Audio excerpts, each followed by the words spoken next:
सुशांत सिंह राजपूत के केस में अब एक नया खुलासा हो गया है, क्योंकि सुशांत की एक्स मैनेजर श्रुति मोदी के वकील ने दावा किया है कि सुशांत की बहनों को जानकारी थी सुशांत की ड्रग पार्टी की, यानी कि जो सुशांत है उनका परिवार जानता था कि उनका बेटा सुशांत ड्रग्स लेता है, उसे ड्रग्स की आदत है।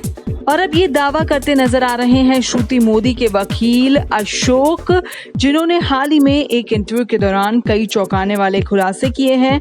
उनका कहना है कि फिल्म लाइन में ड्रग्स बहुत कॉमन है। उन्होंने ये भी कहा न सिर्फ सुशांत, रिया बल्कि उनके परिवार को भी पता था कि वो ड्रग्स लेते हैं। इतना ही नहीं, अशोक आगे कहते हैं कि इसके पीछे कारण ये है कि सुशांत 2 बार अपनी बहनों के पास गए हैं और उनके साथ उनका ड्राइवर जाता था और वही ड्राइवर उन्हें ड्रग्स मंगा कर देता था। श्रुति मोदी के वकील अशोक सरावगी ने आगे कहा कि ऐसा नहीं कि परिवार को सुशांत के ड्रग्स लेने की जानकारी नहीं थी।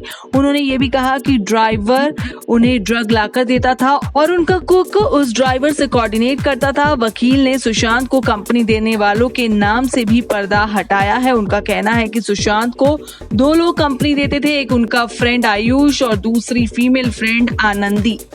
वकील आगे कहते हैं सुशांत के घर जब भी पार्टी होती थी ड्रग्स का इस्तेमाल होता था। सुशांत की बहनों को इस बारे में पूरी जानकारी थी। वकील का दावा है कि सुशांत जब मुंबई के बाहर गए थे तब भी उन्होंने ड्रग्स ली थी।